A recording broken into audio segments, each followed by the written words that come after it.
আলাইকুম। আজকে আমি আপনাদেরকে একটি ডাল ভর্তার রেসিপি দেখাবো। আমি এখানে 1 মুঠ ডাল নিয়েছি। এখন আমি ডালগুলোকে সিদ্ধ করে নেব।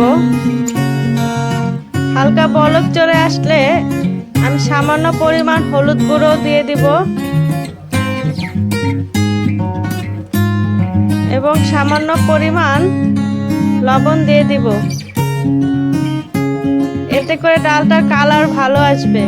এখানে লবণ, শুকনো মরিচ, পেঁয়াজ কুচি, ডাল ম্যাশ করে নিলাম ও সরিষা তেল নিয়ে নিলাম।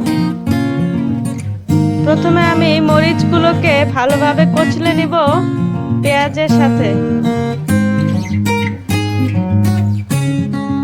লবণ দিয়ে ভালোভাবে আমি এখানে কচলে নিচ্ছি।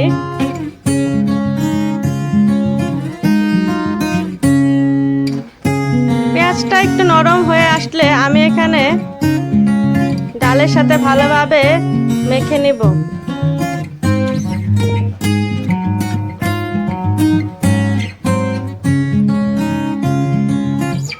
আমি পরিমাণ মতো তেল দিয়ে আবারও ভর্তাটাকে ভালোভাবে মেখে নিব।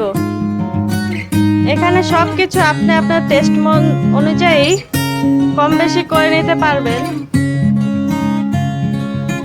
এখানে আপনি ধনেপাতা কুচি অ্যাড করতে পারবেন। সবাই ভালো থাকবেন, সুস্থ থাকবেন এবং আমাদের জন্য দোয়া রাখবেন। আমার ভর্তা রেডি হয়ে গিয়েছে।